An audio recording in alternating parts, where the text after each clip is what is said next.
नमस्ते दोस्तों, मेरा नाम है सत्येंद्र और इस वाली वीडियो में हम एक्सरसाइज 11.1 का क्वेश्चन नंबर 9 करेंगे। और बहुत ही सिंपलेस्ट क्वेश्चन है ये, मुझे तो लगता है पूरी एक्सरसाइज का हिसाब से सिंपल क्वेश्चन है ये। ठीक है, ये फिगर वगैरह देख के आप डरना भी मत बिल्कुल भी, ठीक है। और मैं बहुत ही आसानी से समझा दूंगा आपको। तो स्टार्ट करते क्वेश्चन पढ़ने से। तो क्वेश्चन में क्या बोला हमें, a brooch is made with a silver wire in the form of a circle with diameter 35 mm। अब हम सबसे पहले जानते हैं कि ब्रूच होता क्या है, ठीक है।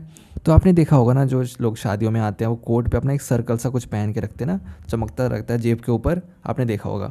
तो उसी को ब्रूच कहते हैं, ठीक है। वो डिज़ाइन के लिए पहनते हैं ना, कोट के ऊपर वो सर्कल सा चमकता रहता है, उसको हम ब्रूच कहते हैं। अब इसका जो ब्रूच है, इसका जो हमें डायमीटर है, ये हमें कितना दे रखा है, ये हमें दे रखा है 35 mm, ठीक है। अब आगे क्या बोला हमें, The wire is also used in making 5 diameters which divide the circle into 10 equal sectors as shown in the figure 11.9। ठीक है, अब जो सेम वायर जो हमने सिल्वर वायर यूज़ करा ना ब्रूच बनाने के लिए, सर्कल पार्ट में यूज़ करा हमने सिल्वर वायर से ब्रूच बनाने के लिए, वो वही सेम वायर हमने ये डायमीटर्स को बनाने के लिए यूज़ करा है।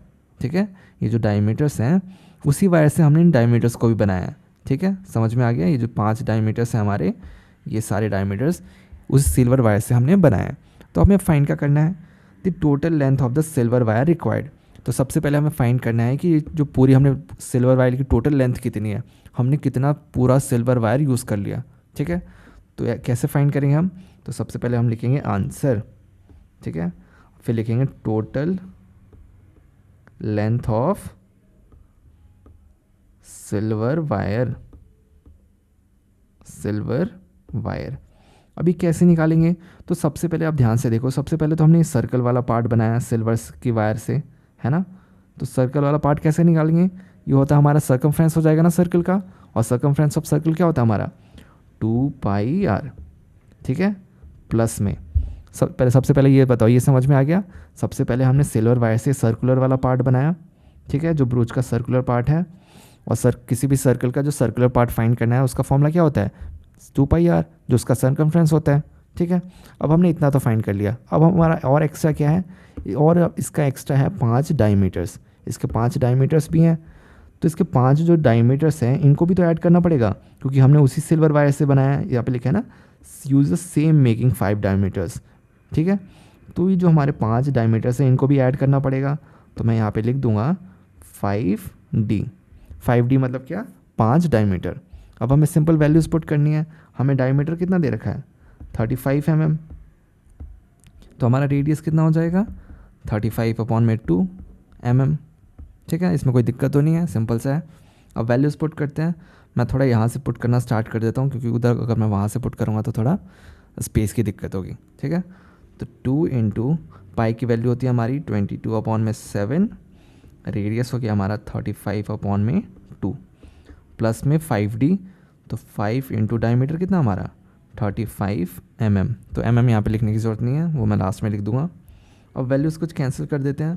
तो सबसे पहले 2 से 2 कैंसिल, फिर 7 5 से 35। अब 22 इंटू 5 कितना होता है 2 5 से 10, 2 5 से 10 110, ठीक है 11, ये हो गया हमारा 110।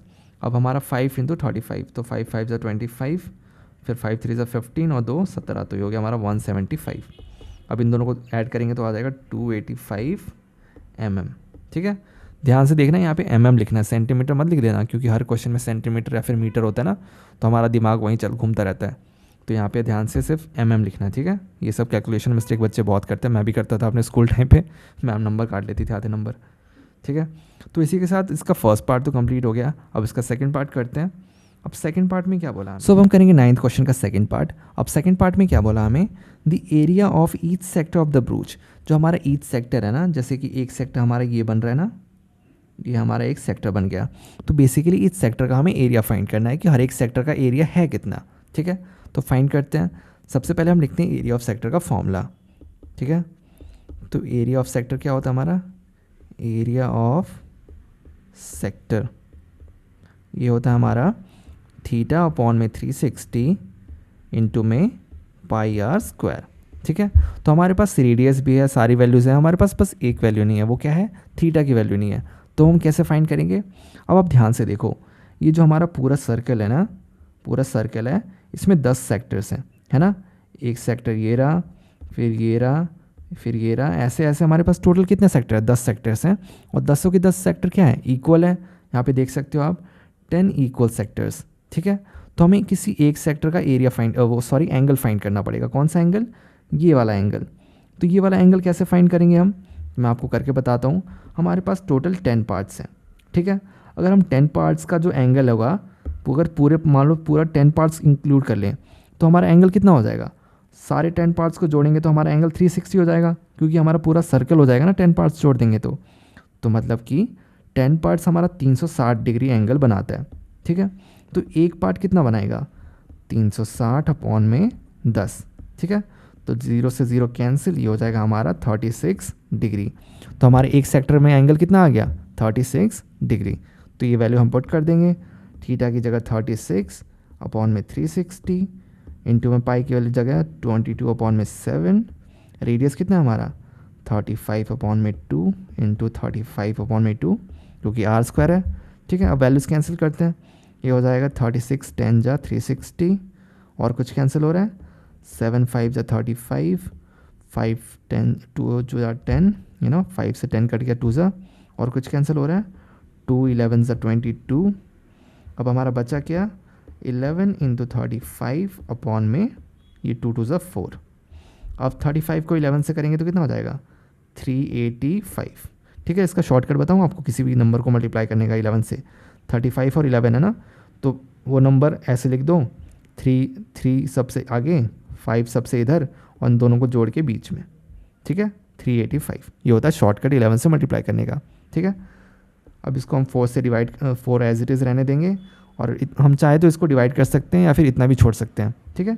तो हमारा आंसर आ गया 385 अपॉन में 4 mm², ठीक है।